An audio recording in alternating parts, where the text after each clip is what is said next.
Obviously, we're not condoning what Myles Garrett did by hitting another player with a helmet, but this is a deep analysis to look at things from a different perspective. Was it Myles Garrett that actually started everything? Or could have been somebody else? Girls, I'm going to show you a play that happened between Myles Garrett and Mason Rudolph. You're going to hear one side of the story.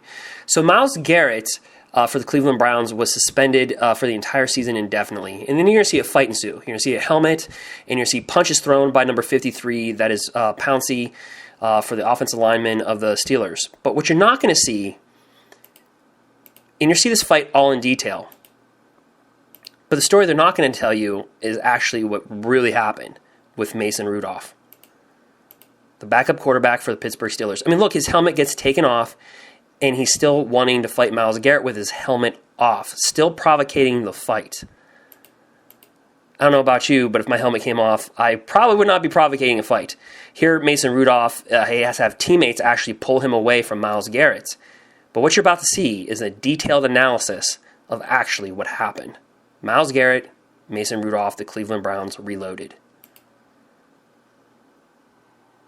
He starts like a normal play, and Myles Garrett takes him down. Mason Rudolph, there's a scuffle at the bottom of the pile, and then all you see is just craziness. You see Myles Garrett from the side camera angle, you see a flag being thrown, and then teammates coming after, and Mason Rudolph throwing his hands up in the air, and then getting pushed by another Cleveland Browns player. But look at this. Mason Rudolph is trying to rip Myles Garrett's helmet off. And what would make a player do that? What would make him do that? And then finally, Myles Garrett rips his helmet off and starts to hit him with it. Now, this is not, I say this here, this is not saying that Myles Garrett was not in the wrong. What he did after he had his helmet off and beating him with his own helmet, that's not something that we're questioning. But what started the fight? It does not look like it was Myles Garrett. And Pouncey is just punching him. Look at number 53, kicking him in the head, punching him in the head. And we're talking about NFL safety. Here's the play again where Myles Garrett hits him on top of the head, the crown of the head, the very top.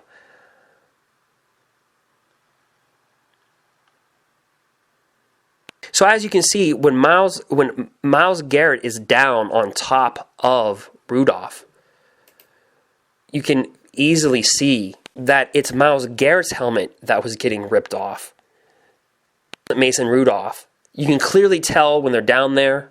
You can check this out and replay this, that it was clearly Mason Rudolph that tried to rip off Myles Garrett's helmet. Myles Garrett responded, as you can clearly see, what looks like responds, takes off, and in retaliation, kind of almost like an instinct, then tries to rip off Mason Rudolph's helmet as Myles Garrett's helmet was being ripped off first. You can clearly see upon replay from this camera angle, as they're both on the ground, Mason Rudolph, the quarterback of the Pittsburgh Steelers, is trying to rip off the helmet of Myles Garrett. And then as a reaction, Myles Garrett's trying to do the same thing that he did to him. Almost like if somebody gave you a punch, what's your first response? Is to hit back. So it looks like Myles Garrett here is just doing what Mason Rudolph did to him, just as an instinct, just as a reflex. Now, him taking the helmet off and hitting him with his own helmet, that is something that, not condoning this. But if you look at this play, Pouncey, number 53, keeps on kicking Myles Garrett in the head, kicking him, punching him in the head.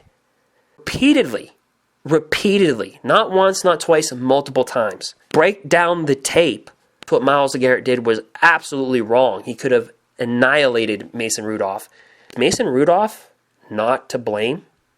I mean, if Mason Rudolph did not try to tear off the helmet, Myles Garrett, do we even have a fight? Is Pouncey, number 53, kicking Garrett in the head? And what's Pouncey's fine? For relentlessly hitting Myles Garrett in the head, kicking. You know how much Pouncey weighs? Over 250 pounds. And your legs are the strongest muscles in your body. When we look at this, it's clear that there's some issues between Mason Rudolph and Myles Garrett. It couldn't have just been one incident. It had to be something going on in the game. And we see more than the cameras can pick up, more than the camera angles. But what we can see clearly is a different analysis in-depthly Mason Rudolph trying to tear Myles Garrett's helmet off. And I'm sure if Mason Rudolph was stronger, he would have accomplished that goal. Myles Garrett did the same thing. He was just more successful. And even with his helmet ripped off, he is charging Myles Garrett. Let's not forget what Myles Garrett did. Hitting somebody with a helmet it should not be condoned, in my opinion. Clearly, here are the facts of Myles Garrett and Mason Rudolph. Obviously, we're not condoning what Myles Garrett did by hitting another player with a helmet, but this is a deep analysis to look at things from a different perspective. Was it Myles Garrett that actually started everything? Or could it have been somebody else?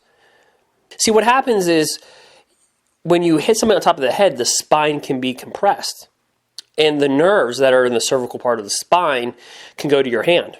If these nerves are damaged, that can lead to paralysis in both hands.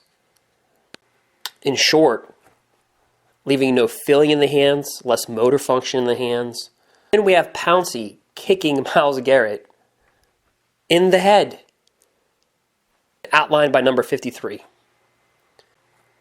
And from a different shot, you can see that it's when they're on the ground, it is Myles Garrett that's trying to get up, but between him trying to get up and Mason Rudolph's hands in his helmet for whatever reason, trying to pull it off, he cannot get his head up.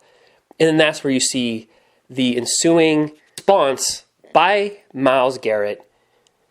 Then we see the evolution of something that should have never taken place. That for you to decide. So here's the analysis on Garrett and Mason Rudolph, the Cleveland Browns versus the Steelers. Thank you.